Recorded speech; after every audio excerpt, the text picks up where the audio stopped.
Hi guys, it's Patrick Dreyer here with MTG Connect. I'm here with Stephen Kleeman, and he's going to tell us about his undefeated deck, ReAnimator. So to start off, we're going to go over the disruption. Okay. So I run 4 Force of Wills, 3 Daze, 3 Izzet Charm. Now Izzet Charm has been really cool in this deck. It really kind of does everything you want in ReAnimator. I get to counter a non-creature spell, so it works as a counter spell to help push my combo through. Sure. It also allows me to draw 2 cards and discard 2 cards. So that is an enabler to get my ReAnimator targets into the graveyard. Also, the deal 2 damage is one of the reasons why I like this card too, is because there's so many Death Touch damage in the format. It also kills like one of the most main board hate cards that I see. Yeah, you know, that being able to get rid of your creatures out of your graveyard probably isn't something you're a fan of. No. So it's nice to have the answer for that. All right.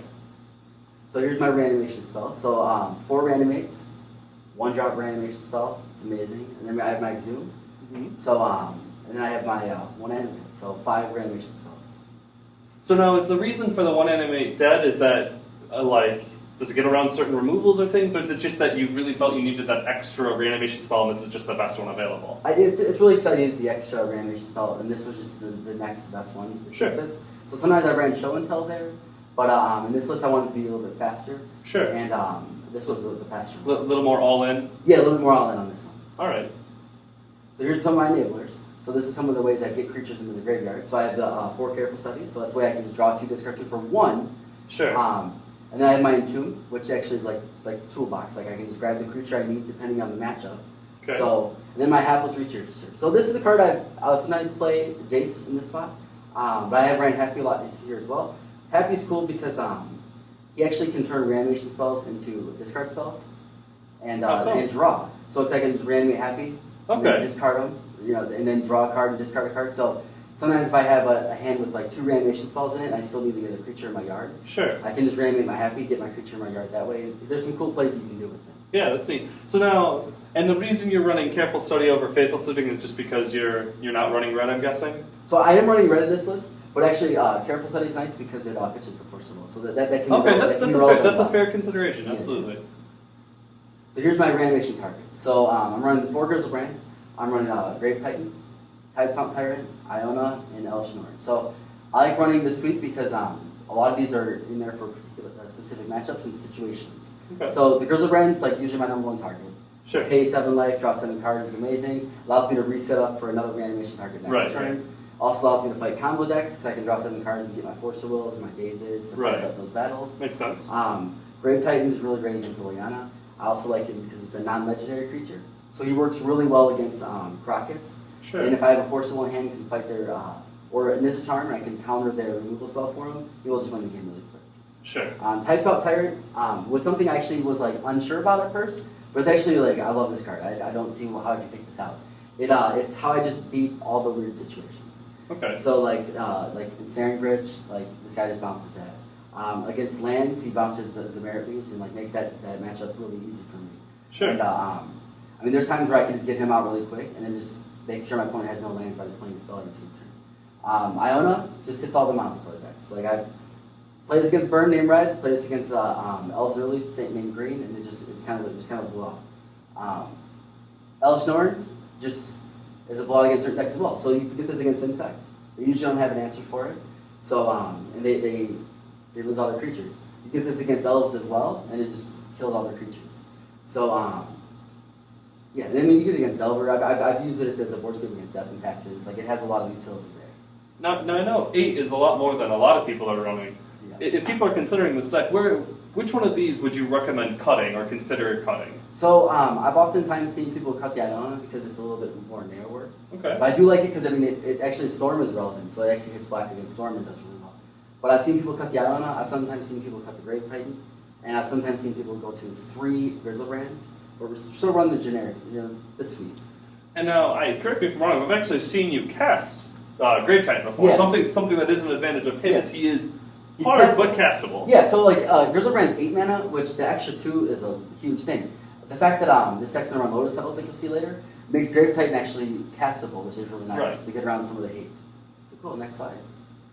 Yep, so we got Ramp and Dig. So my Lotus Petals is just my ramp. It allows me to turn 1 reanimation spells. And it also allows me to beat turn 1 death rates. So I the first tournament I played this in, I actually faced 3 Deathrite decks, and I probably saw a turn 1 Deathrite by my opponent like at least 3 or 4 times during that tournament, and I was able to just get this and do my thing, or like he didn't know I was on Reanimator, went for something else, and then I was able to just push through with Lotus Petal and get a little bit quicker. And then Brainstorm, it's been the best blue cards. Right, and like you said, you're definitely, the deck is all in, running all 4 with Lotus Petals. I'm sure there's been times as well where you draw that turn 7 and you're just like, I would have loved anything but this card. Oh, yes. So, yeah, so it's a little all in, that's why I had the Lotus Petals. That's why I'm super quick. And yeah. Turn 1 Griselbrand's a good card, I hear. Oh, yeah. So here's the fetch land. So I'm running 4 Polluted Delta, 1 Tarn, and 3 Bloodstained Mire. So I thought about doing 4 Bloodstained Mire because swamps are really relevant. But I do find myself, if I'm land light, sometimes I like to fetch the island. So I like to give myself, so I have 5 that can fetch islands, and I have 7 that can fetch swamps. So that's the sweep I went with. Okay. And then here's my fetchable land. So I have the 3 underground, 1 volcanic, 1 badlands that help me cast my Izzet Charm. And then I have 1 bayou for some sideboard stuff. And then I run 1 swamp and 1 island because you need those basic lands to fight against the Blood Moon, to fight against wastelands, and things like that. So, yep. Oh yeah. So yeah, back on the sideboard. So we have Blazing Archon. So Blazing Archon is actually really cool against Eldrazi. So you just drop that and they can't attack. And the fact that he's a 5/6 is really relevant because they oftentimes will run Dismember. Sure. So they would have to double Dismember him and then have me not have a counter spell. So right. if they want to double Dismember him and lose 8 life and then I have a counter spell for that, it's just been really cool. And also I like this card because against Infect, a lot of times they'll run Krakus in their sideboard. Mm-hmm. So for my Elesh Norn, so then I can just bring this in. Right. And this will be my target, and they have a hard time with that. Sure, that makes sense. Keranos is a little spicy. I've actually don't know if I've ever seen it in the list. But what I love about Keranos is that, Keranos. Yeah. Keranos. What I like about him is that he gets around Containment Priest. Okay. Because on the stack, if I remember correctly, he's not a creature. When it would just come into play from a reanimation spell or from like a shown spell. So he actually can beat a Containment Priest. It's interesting, yeah. Yeah.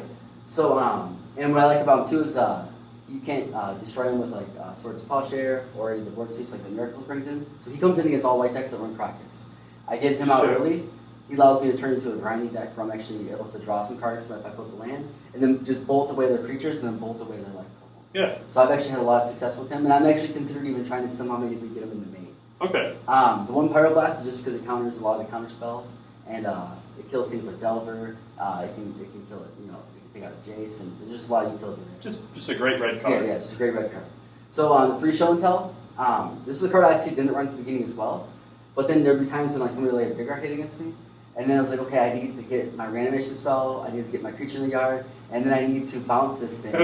Why do all that when I can just play 1 card that just does all that for me? Right. So I think it's really necessary, and then with the 4 Lotus Petals, it actually makes it a little bit faster, a little bit more castable early.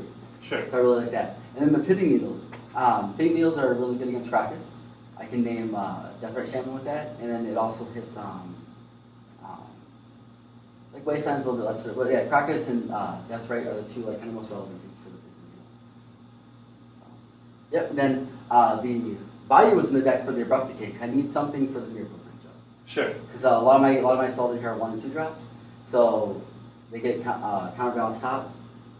Keep 1 and 2 drop on the top of your deck, and I'm pretty much done. Sure. So I need Abrupt Decay for that. It also hits Chalice, because if they Chalice me for 1. Sure. Which actually another reason why I think that Izzet Charm is cool too is because Izzet Charm is a 2-drop discard spell. It discards an instant speed, so I can sometimes get that in the graveyard and then use it in Entomb to get around the turn with Chalice, which is kind of cool. Yeah, that's really cool. So and then the Thoughtseize is for against the control heavy decks. I bring in against the combo decks sometimes too, and then I like it because I can hit like their Surgical Extraction or their counter spell, and I can see if it's good for your turn. Go off that turn. Yeah. Also, it allows me to pitch a creature if I Thoughtseize myself. Sure. The Dread Knight here is one of my worst matchups ever. Is Death in Texas. They just have like everything for me. So I like having the 2 Dread Knights. Now I've seen this be Massacre a lot, but I found that with Keranos or Keranos, man, I was messed up. I always found that this is nice because if I get to just one of these on the board, I take out all their 1-drops, and then he can clean up the rest of the creatures. Sure. So if I get 2 of them out, I was gonna say, even going beyond that, just getting rid of things like Thalia as well. Yeah. Going even Thalia, beyond Mother Runes, it hits all that. So it allows my Keranos to print the board from there, Keranos. So but yeah, that's about it. I really enjoy playing this deck. I've played it now, I think 5 or 6 tournaments I've played this deck. So I played Stoneblade a lot before that, but I find this deck to be a lot of fun, and I continue to work on it. So thanks again for coming, guys. We hope to see you here soon at MTG Connect.